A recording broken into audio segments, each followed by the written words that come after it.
Mike started out as a student athlete at Crestville Junior High School. Crestville is where he met Principal Jeff Brokamp. One morning, Mr. Brokamp came into the gym as he was playing, and he noticed that as a seventh grader, he was dominating in the summer of Mike's 8th grade year at a basketball tournament in Pittsburgh. Mick Cronin introduced him to Clark Francis of Hoop Scoop magazine. The magazine was one of the top high school recruiting magazines. Once word got out that there was a local player ranked that high, Mike Peake sat down with a reporter by the name of Richard Skinner. At the time, Richard Skinner was a sports reporter for the Cincinnati Post.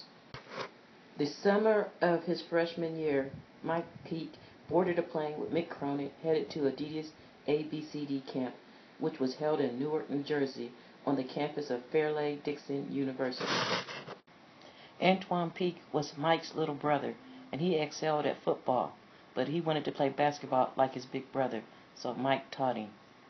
During the summer of his summer year, Mick Cronin was asked by Mitch Malone if he knew a premier point guard. He recommended Mike Peake. The summer before Mike's senior year, he went back to ABCD camp, where he performed in front of Denny Crum, Bob Huggins, and Scooter McCrae. Later, after the games was over, Scooter McCrae asked Mike if he was interested in Louisville. Mike said yes. Due to Prop 8, Mike was ineligible to play at University of Louisville, so he received a call from Coach Ed Schilling at Wright State. Ed Schilling invited Mike to Wright State, and he was excited to be there as it seemed that all the students knew who he was. He was excited to be attending Wright State. Unfortunately for Mike, things didn't work out at Wright State, and he ended up at Schoolcraft College in Livonia, Michigan, where he was under Coach Briggs. Mike eventually left Schoolcraft to attend South Dakota State University. Mike and Coach Scott Nagy seemed to always be at opposite ends, and eventually Mike left South Dakota State. This is the building I grew up in, man. My grandma, 946 Burton, right here. This was it. We're gonna take a walk around here. I gotta get this on. This building, man. This is my childhood right here. Come on, Sandra, you can get out. He's asleep. Everybody be quiet. There's building right here. I got my first piece of cut right back here. Little shorty from school. From junior high. You know what I'm saying? I was in junior high, 7th grade. She told me she would meet me over my grandma's house. Bam, I get it in. Come on. You see how they looking? They like, what the fuck? Yeah, we got it. I need my 40. Damn. Like, it used to be a dog, like, right over here. And I have my basketball. When I was a kid, I'd be dribbling my ball, and then go over there. I'm like, damn, how am I gonna get my ball without that dog getting me, man? That dog was over here. I wonder who owned this house, man. I wonder who owned this house. Look at this, man. Look at this over here. Wow. My brother Antoine, he used to come over here, and we was watching that movie Juice. So he'll be like, "Hey Q, hey Q." Ain't nobody in here. All this is condemned. My grandma, we live right up there at the top, man. This little place, man. Damn, this is the Wright State University. It's a huge one. Yeah. This is the first place that I came to. Seen the gym. I was like, wow, that's like a good place to play. Like box office. All this was here when I came. I remember when we first came up here, I went this way, and we was able to park on this side and go up, just like I remember. Cut. So yeah, when I came up here to Wright State, they needed me, man. You know, it's over now. I'm 36, but I still got it. I'm knocking it down like Curry for real. They miss me. You know what I'm saying? But that's neither here nor there. We here now. So I'm just gonna speak back on the past a little bit. As you can see, the year that I was supposed to be here, you know, I was top 100 player in the country by the time I had made it here. I went from 4th best player in the country as a freshman to, I think I had dwindled down to top 100. You know, I should have been taking protein and all that, but I was just raw, some skinny guy, you know. So by the time I got up here, they were at the bottom of most D1s. You know, they were a mid-major, I believe, and they were at the bottom.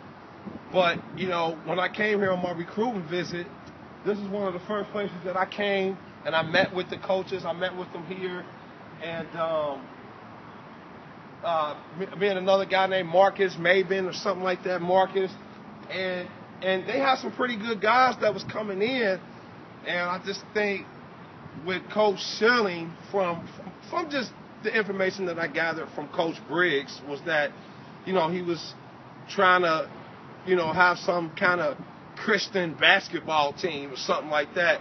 And, you know, Coach, you know, eventually had told me, I guess it was like that same year, he was like, because I didn't really know what had transpired with Wright State after I left, because I just was like, I just moved on. Once I got to JUCO, I knew that I had to press the restart button, and maybe I could get a bigger college, you know, that I wanted to in the first place, because I started out with University of Louisville.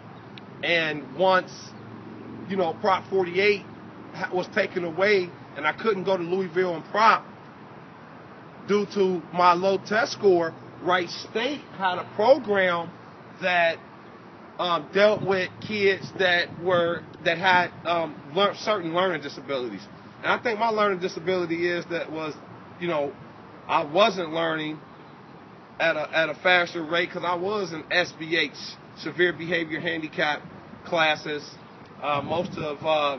pretty much all of junior high and most of high school, until they mainstreamed me out towards my junior and senior year, where I would take different classes with other kids. But, you know, that really wasn't nothing either, you know, as far as, you know, mainstream, because most of the time, as soon as I get in there and I talk, the teachers would send me back to, they called it Room 5. You know, everybody that went to Woodward that's watching this documentary, remember Room 5?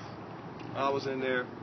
You know, y'all made fun of me, but, you know, a lot of it, you know, I was smart enough to get out, but I think I took the easier route because the coaches was like, hey, why don't you stay in Room 5, and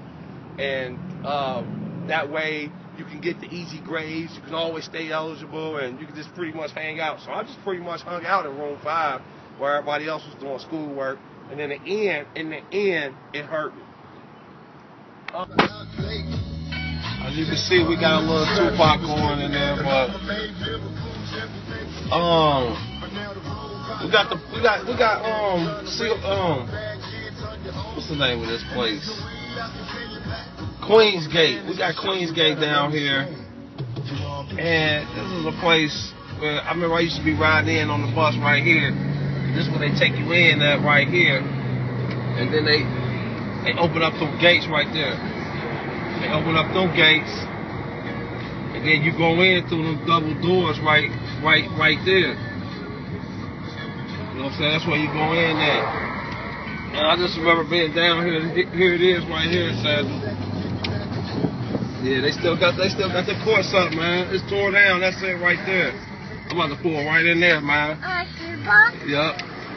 Nah, we ain't shooting no ball over there, Johnny. But we gonna check it out. This Queen's Gate. Get a picture of that.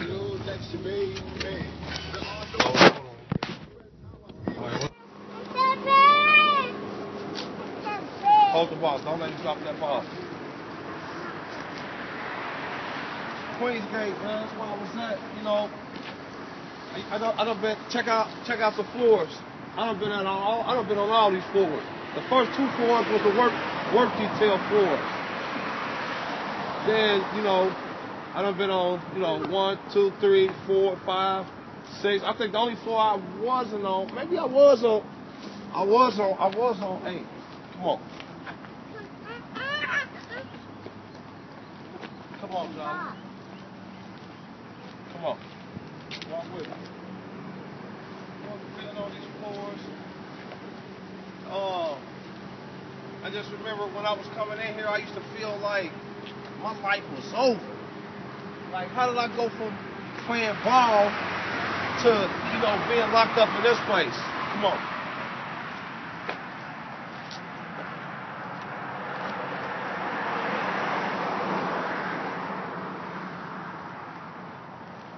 Don't worry about it. Come on, Angela, what you doing?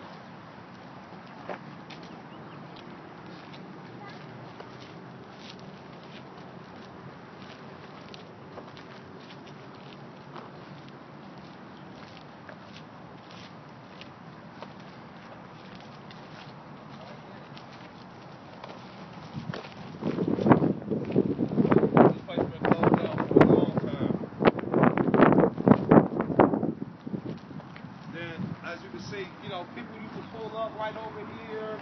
Women used to pull up and, you know, show their breasts, how they breast pulled all that. And, you know, guys be sitting in the window. Oh my God! You know how many times I've been sitting in this window, sitting in these windows. Just you can see the river over here. You know, so I've been sitting in those windows, just thinking like. And then when I first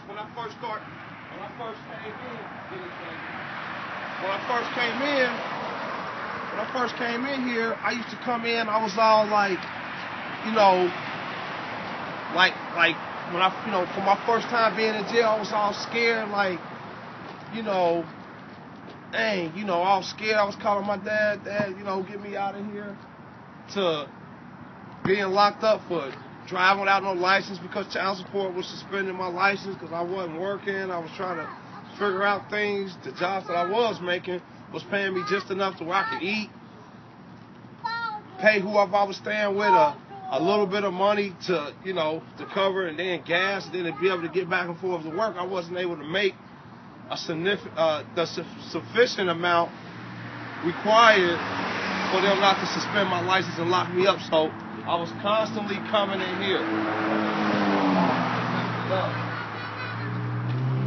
And so, like I said, I came in here my first time scared to death, to coming in here 10 times later, you know, coming around that corner, because once they get you in, you turn, you know, they give you the rules, then you turn the corner. And once you turn the corner, that's when you see everybody.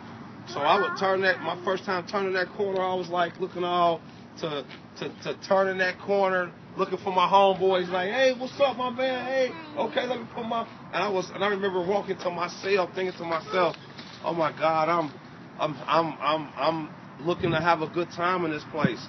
I felt institutionalized, and I pretty much was. I mean, especially for some of the things I was doing. You know, I was gambling. I was all in the mix in here, and you know, making people, you know, pay up.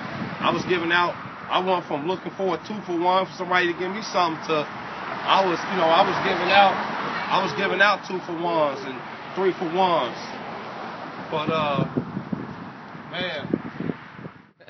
But again, look over here, man. You might get some ghosts, man.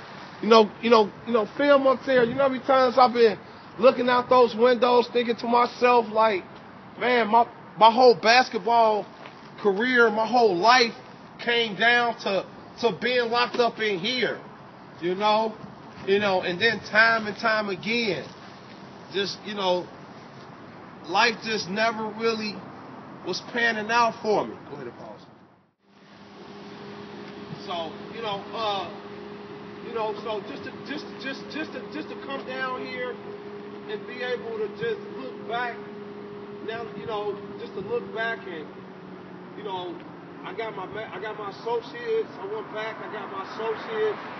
I got my bachelor's. I received my master's degree. I never would have thought that. Nobody, the way God came and interfered with where my life was going and brought me back up. Because the whole time I was in this place, this place right here. The whole time I was in this place, I was praying and I was praying and I was praying and I didn't quite understand. I didn't quite understand how my life, how it came to this. I'm playing basketball down here. I'm homeless. And then it got to, and then another thing about being locked up in here, I went from being locked up in here to wanting to get out so bad. Like I want to get out of this place so bad, to being locked up time and time again, thinking I'm homeless. The only thing I got to get out for is to go back to my car. I can't even make no, my life ain't moving along the way I feel like it should be because, working a job, I couldn't quite grasp standing on a line and working. My back was hurting. I couldn't get that.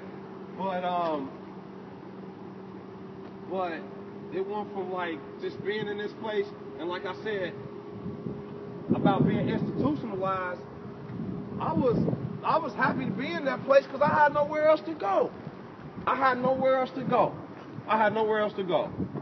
And then that way I could just go in there. I had nowhere else to go. But every time I went in there, I tried to push the restart button and get myself together. I went in there with a girlfriend a couple times and I was heartbroken. I was like, oh, I need to get back to my woman. She didn't care nothing about me. One of my last days down here was a time where I was just like, my last time getting out of here was right before they just shut it down completely because now it's shut down. And like I said, before my last day here, it was a moment where I didn't know if I was coming back. I came back so many times, I was like, I'm sure I'll be back. I felt like, When did they shut it down? I'm not sure. But when they did shut it down, it was people that used to escape from there too, A lot of escapes happen from down here. Come on, Sandra. Walk slowly.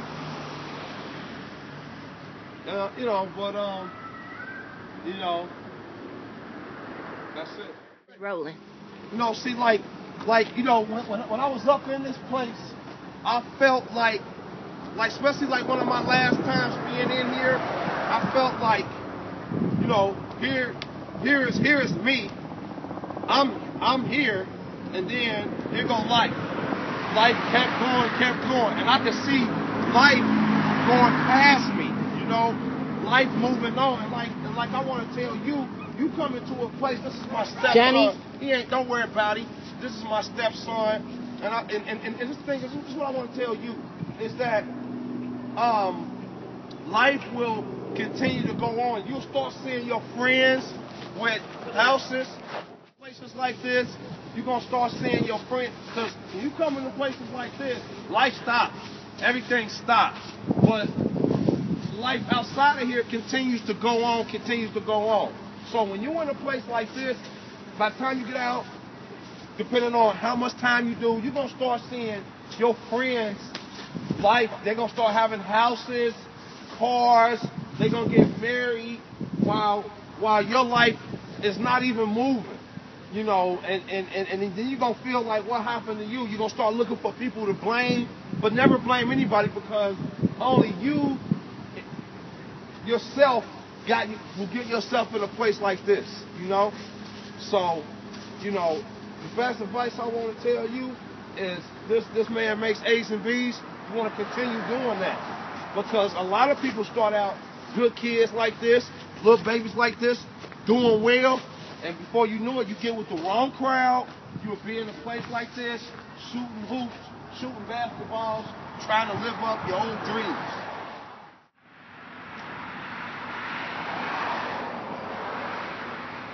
I think, ultimately, sometimes when you're pushing the restart button, this is ultimately where I got myself together at. I was sitting here, I was thinking. Ultimately, this is where I got myself together at Wednesday. I was able to see exactly who I was, because when you go to prison, you'll find out real quick who are you. And I found out real quick that I was a survivor, and I knew that. You know what? Basketball days kind of came to an end, so I knew that I was on a new journey in life, but I didn't quite know what. Big visiting area. Somebody come visit you, this is where they go. This is the visiting entrance right here. Now I'm just visiting. Just visiting down here, man. Just visiting sign. Check it out. I'm just visiting. Before it wasn't no just visiting. I was actually in here, I have people coming to visit me. It's pretty empty now. You see they shut it down. Sandra. Yep. That's the visiting room right there when people come visit you. Sandra, y'all coming? Go ahead. I got him. Sure, look at him.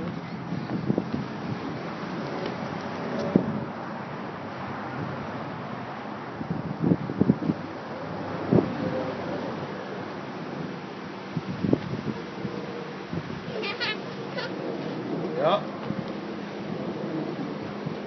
Man, I remember Desiree used to come down here. She'd bring the baby. I remember it used to be hot. I used to always be locked up in the summertime. And Desiree came down here. The mother of my daughter, my very beautiful daughter, Nikayla, she came down here. I remember Nikayla was a baby. She had the car seat. And she was holding Nikayla. So by the time I came, they came down, because it was 500 people out here trying to visit, 1,100 people up here, But pardon me for my math. Anyways, so she would say, by the time I did come down, she would say, I've been here for 2.5 hours, sweating with the baby, rocking the baby to sleep, just waiting on you. And I was like, oh my God, he's cool, Angela. I'm like, and I was like, oh baby, I miss you so much. I'm gonna get my life together when I get out of here. She was like, I hope so. And before I could get my life together, she was out of there. She was like, I can't wait on you to get your life together. And I know that's right. But eventually it came together, like 3 or 4 girlfriends later. Because when you're coming down here and you do this, let me tell you something, they leave you real quick. They stay with you for a minute, but then after the good ones, they give you one chance where they let you get locked up and they come visit you, then they come down and they see you and they go through all that coming to visit you for months at a time. The good ones give you that one opportunity. And then once you kind of come back again, then they leave. The bad ones, they give you all the opportunities in the world. They let you keep getting locked up and coming back home to them and getting locked up and coming back home to you because they in the flow. They getting it on. They get it on. Every time you get locked up, they calling up Rod, Charles, and Craig. Oh, he locked up again. Them the bad ones. They'll let you keep getting out and coming back home, getting out. But the good ones gonna tell you, hey, don't do this no more.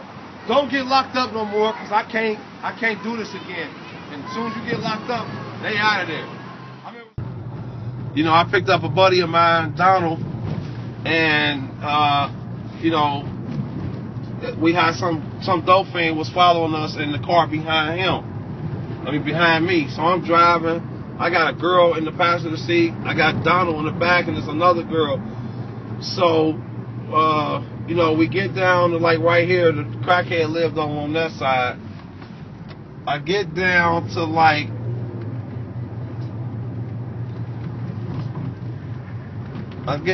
like this street right here. That's what they got. And I go to do this to turn around. And then as I was turning around, I seen a cop drive past going in this direction because this is a high drug populated area right here. So when I turned around, see where that guy is? He probably, you know, serving some dope right now. And then I pulled over right here.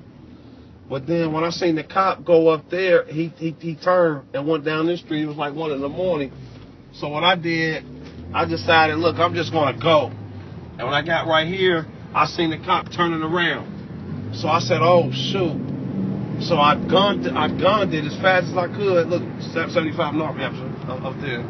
I hit 75 north. I turned. The drug addict, he's behind me in the car.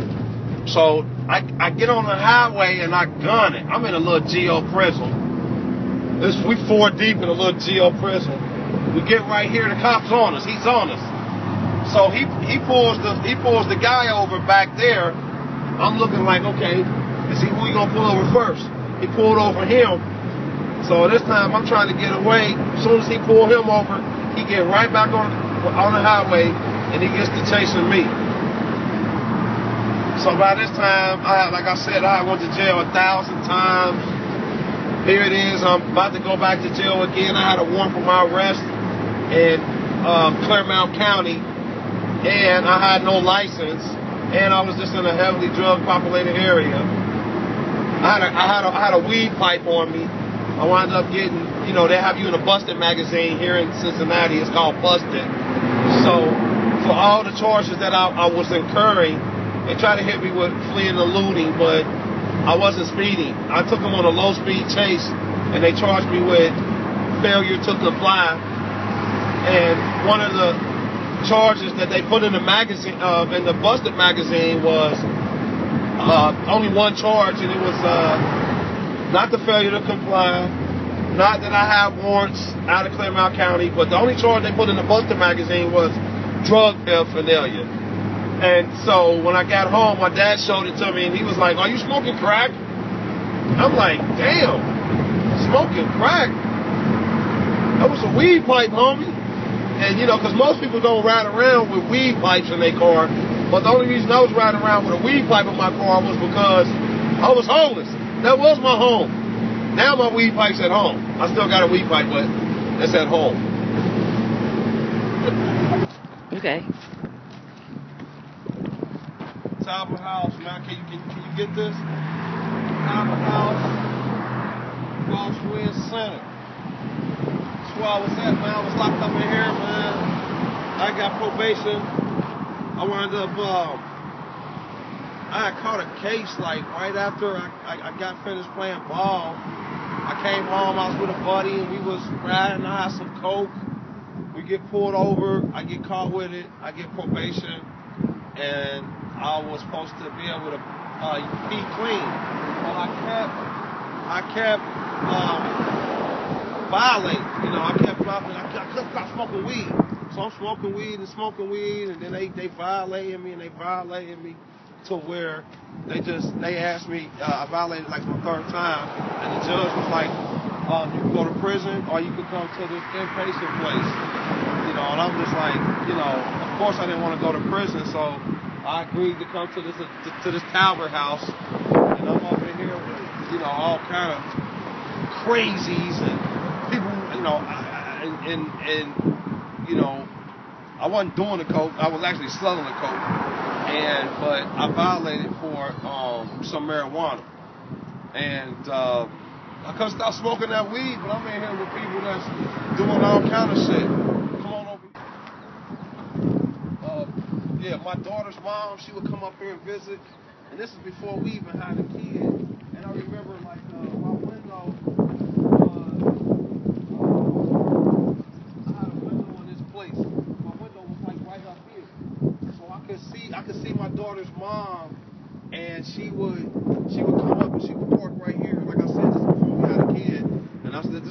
one good girl, you know, that gave me that. She gave me a couple chances, you know. So she would show up right here, and I would be looking out that window, and she'd be like, you know, I got a new dress, and I'm gonna come up here and show you my new dress, and she'd have on her new dress, and as you can see, did you get that window up there? And I'll be looking out the window, and she'll be showing me her dress and modeling her dress to me, and filming the dope fiends over here that's looking.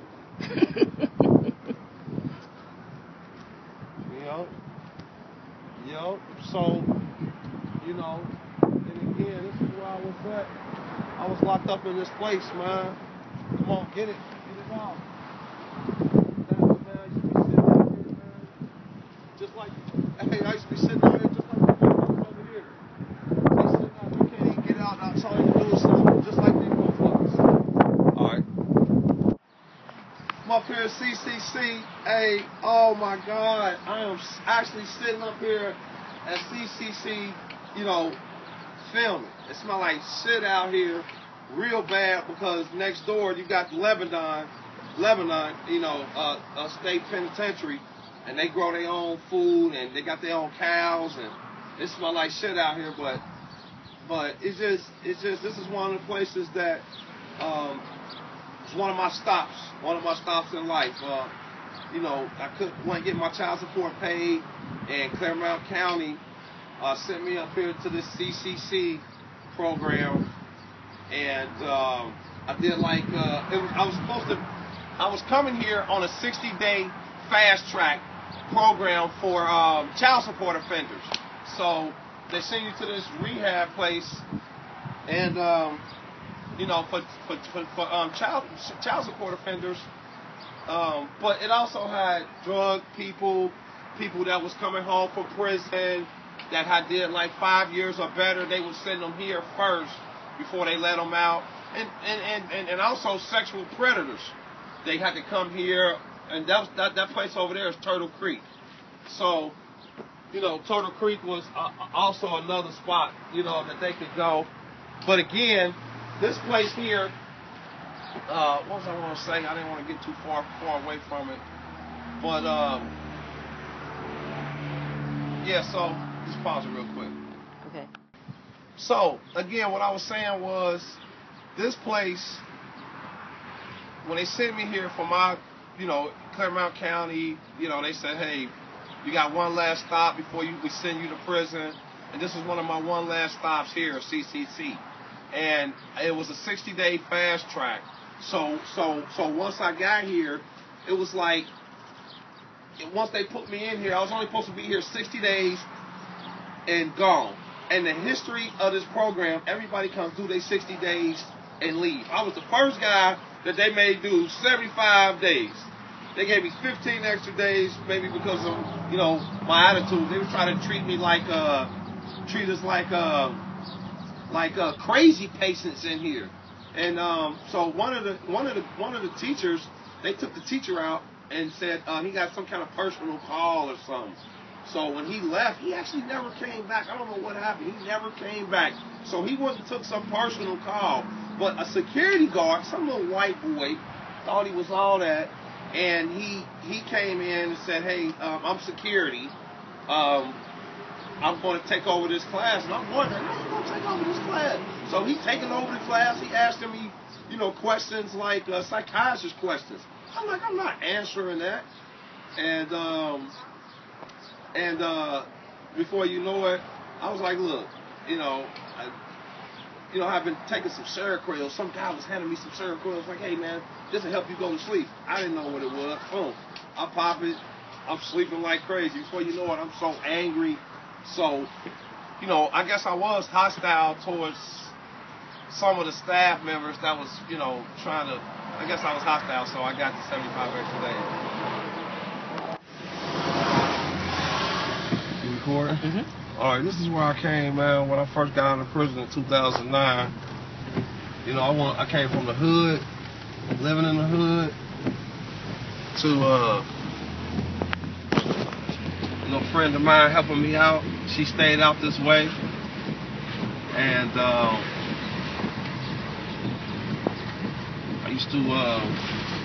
used to cut up this way walking to the Speedway, go get some candy or whatever. And this right here, this bus stop right here, this right where this pole at, this used to be the bus stop where Serena lived at. Well, she used to have sex right there at the bus stop, and I'll walk by like see her, and I'll be like, hey, how you doing? She'd be like, hey. So one time I remember I was walking up Nikayla right here, right? And Serena and them lived at this last one right here with the blue door. And Bobo used to be sitting in the window like the big dog. He died. So I'll be out here walking around wondering, you know, what I'm gonna do with my life, man. And just to see how nice it was out here, I'm like, man, I want to be, you know, living out here like this.